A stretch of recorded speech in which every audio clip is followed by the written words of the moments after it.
Hi guys, how are you all doing? Excuse me. Welcome to the channel. This is the Tennis World with the Tennis Expert. I am your tennis expert. I just want to preview the French Open final. First, let's go back and look at the semifinals. Excuse me for the coffee.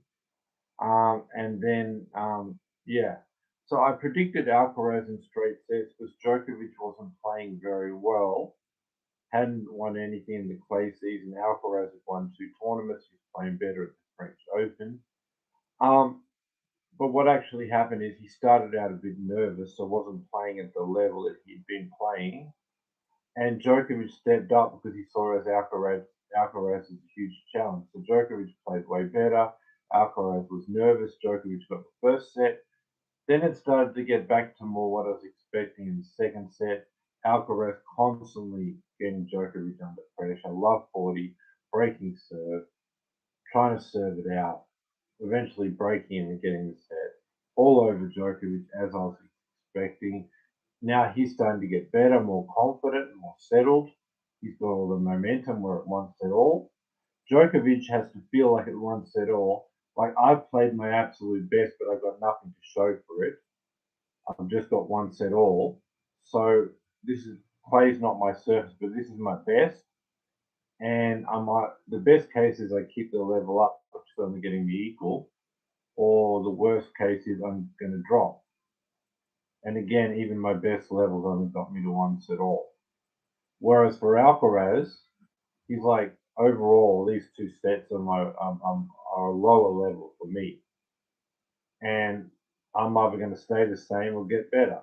So if we're at one set all and Djokovic can only get worse, best case stay the same, Alcaraz can only get better, worst case stay the same, then do you see what I'm saying? Alcaraz is going to be feeling great, like I didn't play that great and I'm not punished in the one set all. You know, all I need to do is a bit better and I've won, right? Whereas Djokovic is going to be like, that's the best I've got. I've got um, nothing to add to the game. Um, so, but then if we look at is Alcaraz likely to get better? Yes, because he was nervous. That's why he was like that. So the first set he wasn't very good. The second set he was better and he won it. He was already getting better. He was already settling into the match. So he was likely to, out of this lower level, to get better and better as he's done with the second set much better than the first. And also likely to feel mentally great to say, I didn't play two very good sets, but I'm at once at all. So I'm very confident and optimistic that all I need to do is be a bit better than this and I'll win. But he was already getting rid of the nerves and getting better. Whereas for Djokovic, psychologically to say that's the best I've got and I've got nothing to show for it, that's very mentally demoralizing. The second thing for Djokovic is all he got out of the first two sets is one set all, no lead, throwing everything he has at Alcaraz and but now he's exhausted. So the only difference is mentally he has to say to himself, that's the best I've got. I've got nothing to show for it, which is mentally demoralizing. And physically, he was now exhausted. So again, the next sets he wouldn't be able to maintain this level because he came out fresh and gave everything he had to get up two sets to love. Didn't have anything to show for it. But now Djokovic is um is exhausted, right? And um he won't be as fresh as the first two sets, so he won't have the energy to produce those first two sets at the top level. So number one, physically he won't have the energy to do it. Number two, he'll be mentally demoralized, saying, I gave my absolute best and I'm only at one set all. It's not been good enough to get me a lead here, right? So mentally to know that's everything that I've got and I've achieved nothing, and even if I maintain this, it still might not be enough because what if Alcaraz gets better and he comes over the top of me? And I'm also relying to be at one set all. me maintaining this level, and Alcaraz being off. And these need to keep happening, which isn't very likely, because even if he could maintain it, Alcaraz's nerves is getting less, and he's getting better, and he's won the second set, and he's got all the momentum. Do you see where I'm going with this, guys? Um, so what the real situation here is that Djokovic wouldn't be able to maintain this. Firstly, because psychologically he's given everything he's got and he's got nothing to show for it. Secondly, he's expended so much energy, he's now exhausted, he won't have the energy to maintain it. So he's likely to drop. Whereas Alcaraz, the problem with him was the nerves, and the nerves are getting better. As you see, he's been much better in the second than the first set, and now he's got all the momentum.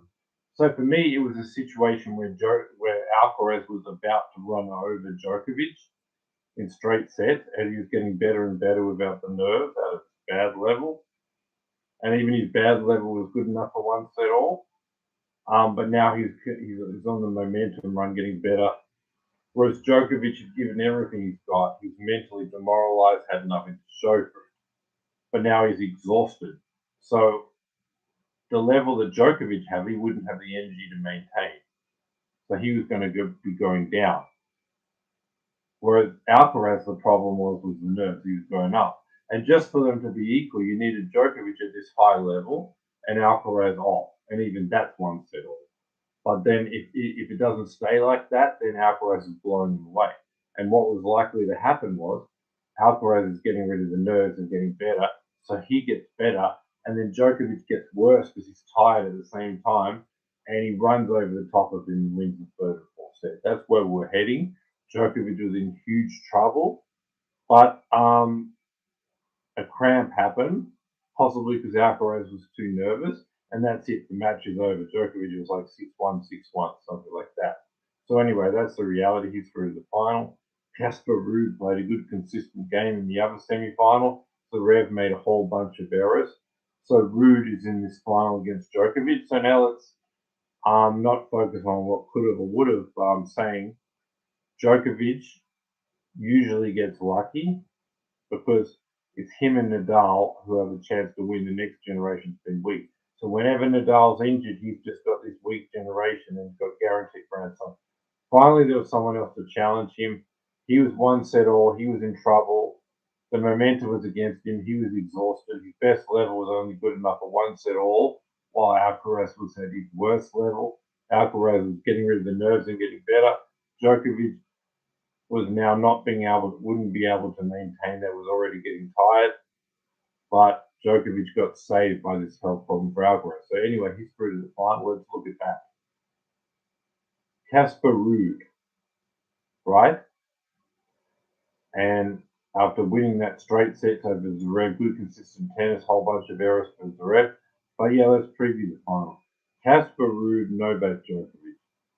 Now, I didn't believe he would win that semi-final, and I still say he wouldn't have won if it wasn't for the health problem. Like Alcaraz would have went on to win in 4. But I rate Djokovic as the third best player on clay. Nadal's number 1, Alcaraz is number 2, and Djokovic is number 3. If you go back to when Thiem was good in 2018 and 19, Nadal was number 1 in the French Open. Djokovic used to be 2, but Thiem with a power game, the big forehand, reached that number 2 spot behind Nadal and put Djokovic back at 3. Alcaraz is at least that good to me, so he definitely gets the number 2. But I think the fact that he was one set all, he was struggling with some mental things, pressure. If Alcaraz was playing Nadal, that wasn't it at the French Open. That's an even higher level than Djokovic. So he would have been in more trouble in one set all with the nerves, and he would have been more nervous because they're both stars with 22 Grand Slams. But the guy who got you into the game, Nadal, who's from your same country, who you idolize more because you're both Spanish, he'll be even more nervous. And Nadal will produce even more levels. So, yeah, Nadal's at number 1. But like I said, Alcaraz was still went on. He's number 2. Djokovic is number 3. But everybody else, other than Alcaraz and Nadal, because he's number 3, he'll beat. Just Alcaraz and Nadal should beat Djokovic, but he should beat everyone else. So Nadal's injured, so he's not playing, and now Alcaraz had the cramp, so also a health problem. So the top two players on clay at the French Open, Nadal and Alcaraz, have health problems. So now number 3, Djokovic, is bumped up to number 1. So now somebody else needs to upset him because he's the third best, and the 2 guys better than him have health problems. So again, he's playing against Casper Ruud. Again, he's the favourite. Again, there's all these nerds, everyone playing Djokovic. And he's like 4 or 5-0, the head to head, but he's not lost. He just seems to. Ruud is too passive. Djokovic is controlling him around, bossing him around, finishing points. The only thing that I'll say for Ruud's favour is clay is his best surface and clay is Djokovic's worst surface. So that's going to close the gap on them a bit. Number 2 is Ruud is playing better right now. That's another factor. Number 3, Djokovic is going for the Grand Slam record with a lot of pressure along with that. Okay? So I think that'll close the gap a bit, but Djokovic is favourite. So with Djokovic on his worst surface, Djokovic the pressure of winning the 23rd Grand Slam. Ruud on his best surface and Ruud playing well, I think that's going to close the gap to the point where instead of Djokovic winning in the usual straight sets, it'll be 4 sets. But he'll be bossing Ruud around, he'll be controlling the rally, Ruud will be nervous, he'll have the experience, he'll get over the line. Quite a good match, but 4 tough sets for Djokovic. And Novak Djokovic will win his 3rd French Open and his 23rd Grand Slam. Now, I'm not saying it's impossible that Ruud will win because Ruud is playing very well. Like I said, he loves clay, and Djokovic is on his worst surface, best chance to get it. But if I have to look about Djokovic versus this next generation, people on Ruud's level, he usually wins, and usually in straight sets. But I'm giving Ruud a set because it's his best surface, Djokovic is worst. Djokovic going for the 23rd Grand Slam, and Ruud playing better than normal, so I'm going to give him a set here. But I'm going to say Djokovic in 4, and the match is going to be dictated by Djokovic bossing Ruud around, Djokovic targeting Ruud's backhand a lot, and trying to go fast into the forehand, making him arrive late on the forehand, but mostly just go to the backhand constantly, push Ruud around, stand in the middle, and have these long rallies where he's standing in the middle, dictating the rally, pushing Ruud around, and winning this in 4 sets. But it wouldn't be that surprising if Ruud won, if he got his mental act together, because like I said, he's playing great now. This is his best surface, and when you're playing, you're on fire. You're playing on your best surface. You have a chance to really produce a high level. And then when you're playing Djokovic on his worst Grand Slam, on his worst surface, there's this window where he's not quite at his absolute best. Like I said, he's the 3rd best player here, not the first of this, like the Australian Open. So there's this window where he's playing good but not amazing. And if you can get over that good level of Djokovic, you can cause the upset.